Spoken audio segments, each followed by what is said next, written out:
Boss, ito yung sinasabi ko. Ayan. Ngayon dito yan. Dito. Dito, tapos ito. Tapos ito. Kaso tinanggal ko na to eh. Tinanggal ko na. Ayan. Ayan, pag natanggal niya yan, ito. Ito yung pinaka-importante sa lahat kasi. May butas ito sa maliit. Yan. Yung nakikita niya. Tusukin nyo ng hibla ng ng kuryente para pumasok kasi masyadong maliit ito.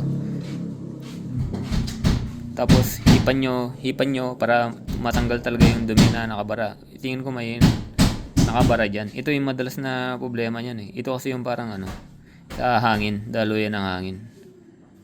Air fuel mixtures. Ito, try nyo dito.